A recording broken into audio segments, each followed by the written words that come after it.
সময়টা হচ্ছে মেঘনা নদীতে ডেঞ্জার জোন, মানে অশান্ত মৌসুম।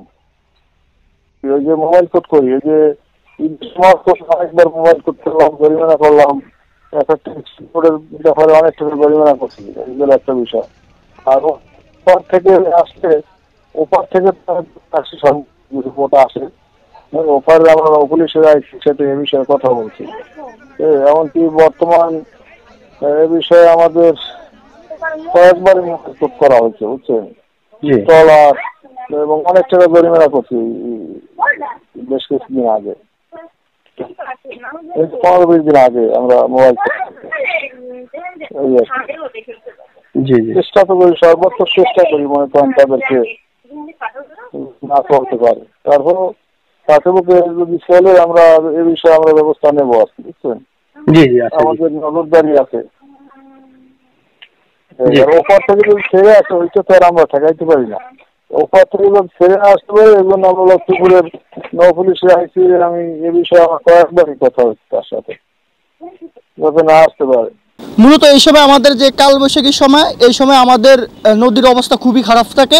এই সময় আসলে আমাদের যেই নদীপথে যে যানজটগুলো চলাচল করে, এই সময় এগুলো চলাচল করা আমাদের জন্য আসলে ঝুঁকিপূর্ণ হয়ে ওঠে।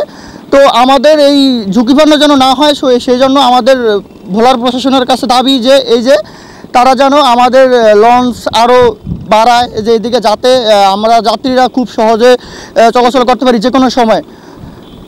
এখন তো কালবৈশাখী ঝড় চলতেছে, নদী খুবই উত্তাল থাকে, ঝড় আসলে যেটা খুবই উত্তাল থাকে।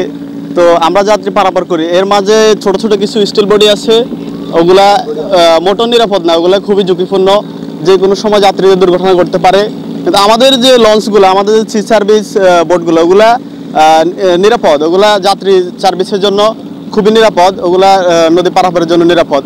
তো আমার একটা দাবি যে ছোট ছোট যে স্টিল বডি বা ট্রলারগুলো আছে, ওগুলো যেন এই কালবৈশাখী ঝড়ে ঘাট থেকে না ছাড়া হয়।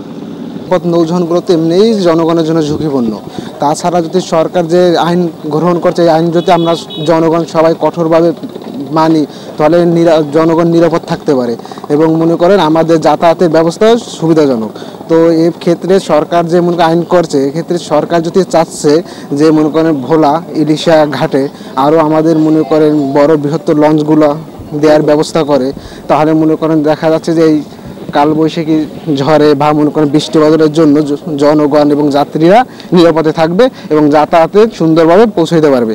আর দেখা যাচ্ছে ছোটো যে নৌযানগুলো, এগুলো যদি এরকমের ঝুঁকিপূর্ণভাবে চলাচল করে, বিভিন্ন সময় আমাদের জীবনের প্রতি ঝুঁকিপূর্ণ হতে পারে। সরকার ছোটো ছোটো কাঠগুলা এই চলাচল বন্ধ করে দিছে। তারপরে এই যে কোনো মতে ঘূর্ণিঝড় হইতে পারে, তার এই যে চলেও যখন মানুষ এবার যায় ছোটো ছোটো কাঠগুলাগুলা, এগুলো যদি নদীর মাঝখানে যখন বৃষ্টি বর্ষা হয়ে যায়, তখন মানুষ নিরাপত্তা নাই কোনো, তখন এই ছোটো কাঠগুলা ডুবে যেতে পারে। তেমন সরকার যদি এত বড় একটা লস দিত, তার সে মানুষের নিরাপত্তা খুব ভালো হইতো, এবার যাইতে খুব সুবিধা হইতো।